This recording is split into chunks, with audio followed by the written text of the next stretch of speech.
ओम शांति। भगवान को भोग लगाने का भक्ति मार्ग में भी प्राचीन समय से विशेष महत्व माना जाता है। ऐसा कहा जाता है कि भोग लगाने से भोगनाएं मिटती हैं और हमारे घर में कभी भी अन्न और धन की कमी नहीं होती। भोलेनाथ का भंडारा सदा भरपूर रहता है। ऐसे ही ब्रह्मा कुमारीज में भी ब्रह्मा भोजन और भोग को विशेष महत्व दिया जाता है। ब्रह्मा कुमारीज में विशेष तन मन और अन्न की शुद्धि को महत्व दिया जाता है, क्योंकि ऐसा कहा जाता है जैसा अन्न वैसा मन, जैसा पानी वैसी वाणी। तो विशेष भगवान को जो भोग हम स्वीकार कराते हैं, भगवान भी भोग को स्वीकार करें, इसके बारे में आरती दीदी जी, जो इंदौर जोन की मुख्य प्रशासिका है, जिन्होंने विशेष ब्रह्मा भोजन और भोग के बारे में अनेक अपने अनुभव बताए। दीदी जी से जब प्रश्न किया गया, दीदी बाबा को यदि कोई सेंटर वाले फ्रूट और पानी का भोग लगाते हैं, पूरे भोजन का नहीं लगाते, तो ये कहां तक ठीक है? उत्तर में दीदी कहती, बाबा के लिए भोग पूरा रखना चाहिए। बाबा हमारे घर का सदस्य है। जैसे कोई बुजुर्ग व्यक्ति होता है, घर में बैठा हुआ है तो उसको बना के खिलाना ही है, ऐसे ही बाबा अर्थात भगवान को समझना चाहिए कि वह हमारे घर का मेंबर है। बाबा को भोग लगाना जरूरी है। ताजा भोग बनाकर बाबा को जरूर स्वीकार कराएं। केवल फ्रूट का ही नहीं, हम फ्रूट खा रहे हैं क्या? अगर हम उपवास में हैं, हम फ्रूट खा रहे हैं, तो हम पहले बाबा को खिलाएं।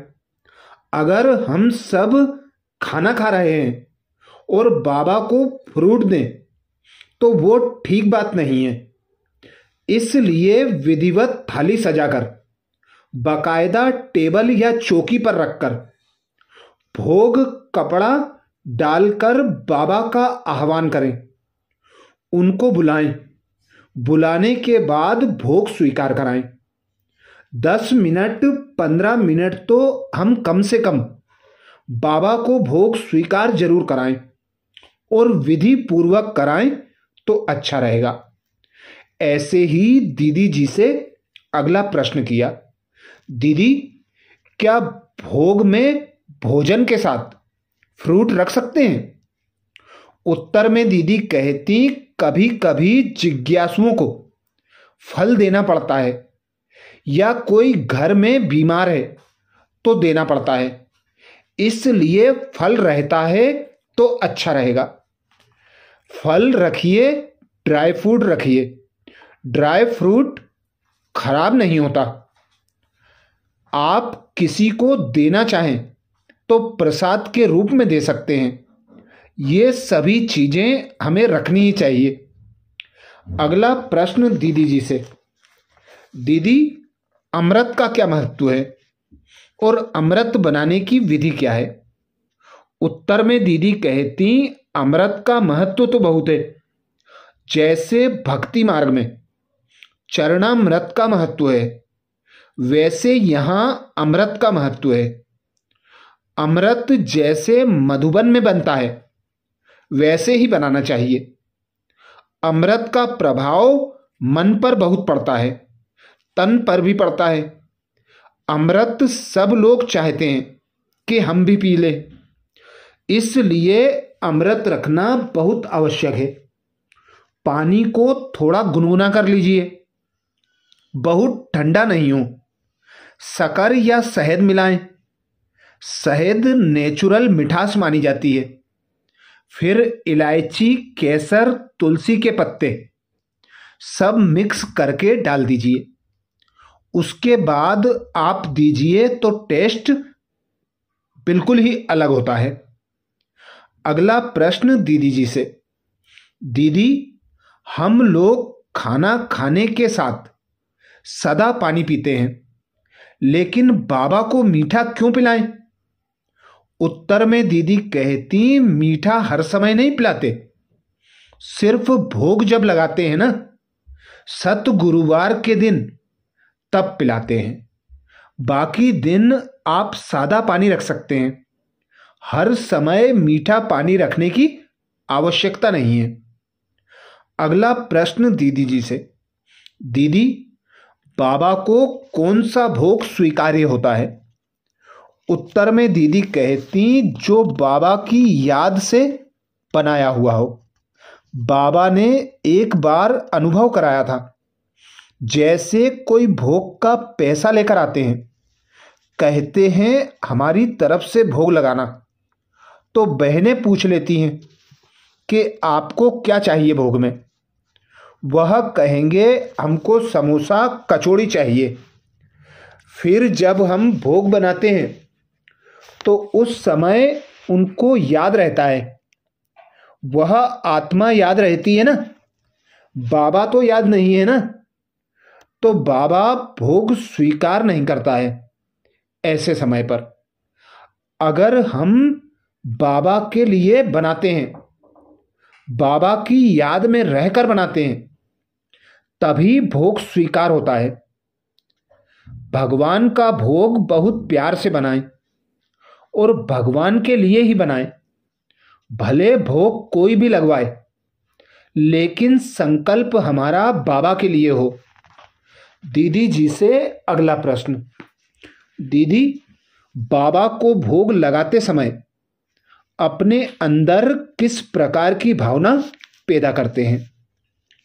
उत्तर में दीदी कहती, मैं जब भोग लगाती हूं तो दृश्य बनाती हूं, जैसे मैंने बाबा के लिए चौकी या टेबल रखी है, उस पर भोग की थाली रखी है, सब प्रकार का भोजन उसमें है।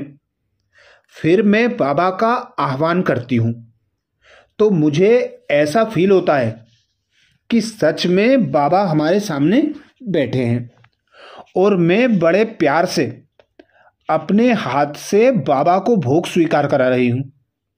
कई बार ऐसा भी अनुभव होता है कि हमको भी बाबा भोग स्वीकार करा रहा है।